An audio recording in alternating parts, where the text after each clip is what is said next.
Hello साथियों, नमस्कार। साथियों, आज हम बात करेंगे आदत के ऊपर कि आदत का निर्माण कैसे होता है, आदत हमें आगे कैसे पहुंचाती है, आदत ही है जो हमें पीछे खींच कर रखती है, आदत ही है जो हमें चला रही है। लेकिन एक बात याद रखिएगा, जाने अनजाने में पहले आदत को हम बनाते हैं, फिर आदत हमें बनाती है।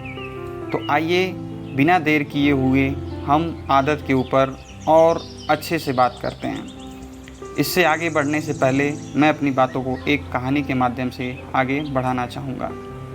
तो एक आदमी था जिसका नाम अजामिल था। वो बहुत ही ज़्यादा पूजा पाठ करता था, भगवान में बिलीव करता था और उसके संस्कार बहुत ही अच्छे थे। वो आदतों को बना रहा था जाने अनजाने में, मगर उसको पता नहीं था। एक दिन वो अजामिल रास्ते से होकर गुजरता है तो झाड़ी के पीछे से कुछ आवाज़ आती है।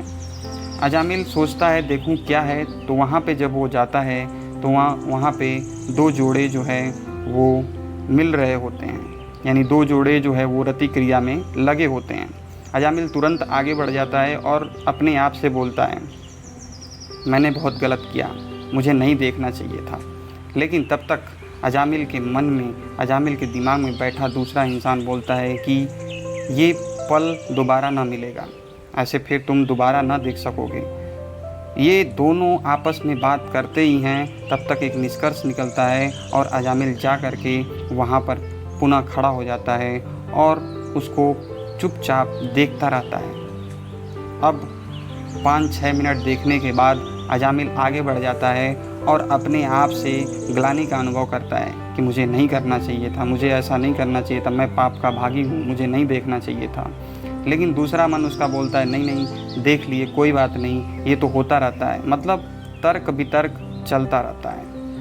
अब अजामिल घर पहुँचता है और घर पहुँचने के बाद ये तर्क वितर्क चलता रहता है। फिर अगले दिन उसी समय पर अजामिल के मन में ये विचार आता है कि चलते हैं, एक बार और देखते हैं।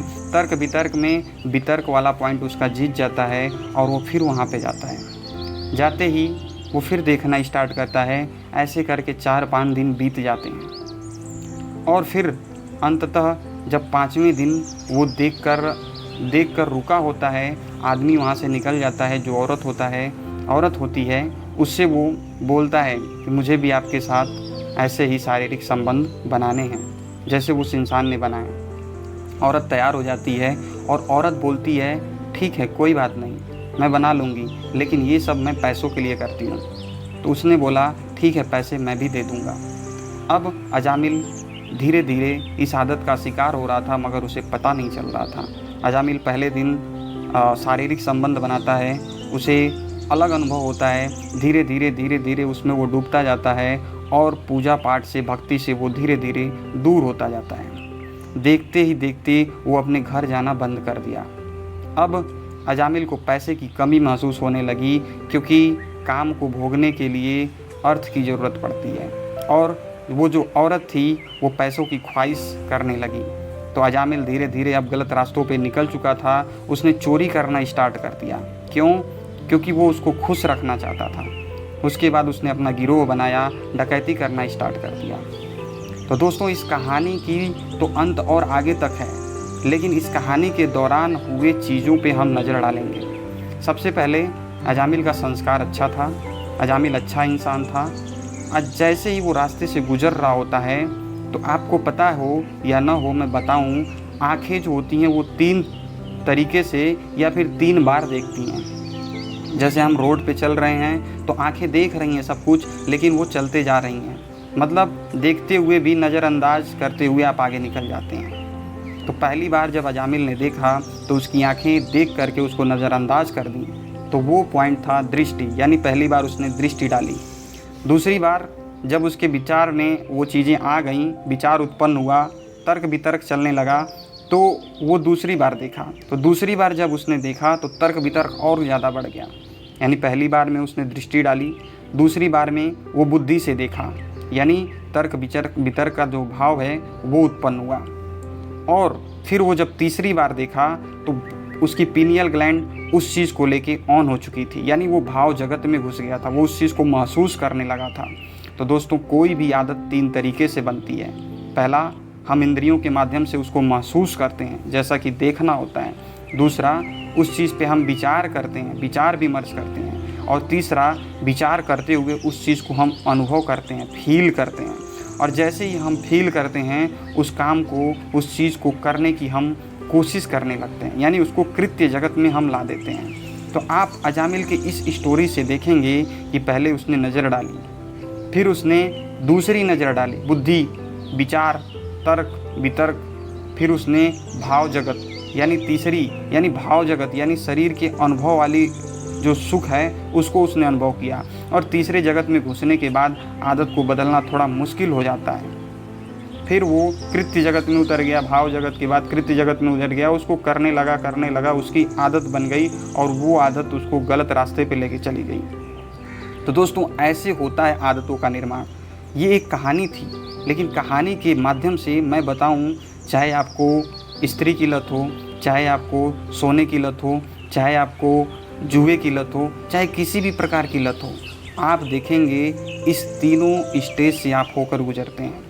पहले नज़र डालते हैं, अगर पहली नज़र में डालने के बाद आप इस चीज़ को समझ जाएंगे तो दूसरी नज़र डालने की ज़रूरत ही नहीं है। अच्छी आदत है तो दूसरी नज़र भी डालिए, तर्क वितर्क करिए, तर्क को जिताइए और तीसरी नज़र में उसको अनुभव करिए, शरीर में फील करिए और चौथी नज़र में उसको कृत्य यानी कर्म में ला दीजिए, वो ऑटोमेटिक कर्म में आने लगेगा। तो अच्छी आदत के लिए तो सही है, लेकिन बुरी आदत के लिए आप पहले पॉइंट पे ही रुक जाइए। पहले पॉइंट पे अगर आप रुकना सीख गए तो आप अपनी आदत को बदलना सीख जाएंगे। और आदत आपके सबकॉन्शियस माइंड में स्टोर होती है। जैसा कि आपको पता होगा चेतन और अवचेतन मन, इस पे भी हम वीडियो लाएंगे। लेकिन सबकॉन्शियस माइंड यानी अवचेतन मन, यानी आपने जो बीज डाल दिया है ज़मीन में, अब उसको उगना ही उगना है, चाहे वो बीज कांटे का हो, चाहे वो फूल का हो। ठीक, तो अवचेतन मन में कोई भी संस्कार पड़ा है तो वो कृत्य जगत में आएगा ही आएगा। तो दोस्तों आशा करता हूँ आपको इस कहानी के माध्यम से बहुत कुछ सीखने को मिला होगा और आप अपने शरीर के प्रति जागिए। शरीर के प्रति जागेंगे तो आपको पता चलेगा कि आपकी शरीर किस चीज़ की आदत को ग्रहण कर रही है, कैसी आदत लगा रही है। शरीर के प्रति जागने के बाद मन के प्रति आप जागिए। तो दोस्तों अगर वीडियो अच्छा लगा हो तो कमेंट बॉक्स में ज़रूर रिप्लाई करें और शरीर के प्रति कैसे जागें, अगर इसके ऊपर गहनतम और डिटेल में वीडियो पाना चाहते हैं तो उसके ऊपर भी आप कमेंट करें। शरीर के प्रति जागने मात्र से आप अपनी बीमारियों से उभरना सीख जाएंगे, आप अपनी आदतों से उभरना सीख जाएंगे। मन के प्रति जागने से, चूँकि शरीर और मन एक दूसरे से साझा करके ही चलते हैं, तो मन के प्रति जागने से आप हर एक चीज़ में अपने हिसाब से अपने मन को कंट्रोल करना सीख जाएंगे। और तीसरा, आत्मा के प्रति जागना। तो ओशो की एक लाइन है कि जब आप शरीर के प्रति जागते हैं और मन के प्रति जागते हैं तो आत्मा के प्रति जागरण वैसे ही हो जाता है जैसे किसी वस्तु को ऊपर फेंकते हैं और धरती उसको नीचे खींच लेती है। तो दोस्तों आशा करता हूँ वीडियो अच्छा लगा होगा। मिलते हैं नेक्स्ट वीडियो में। धन्यवाद।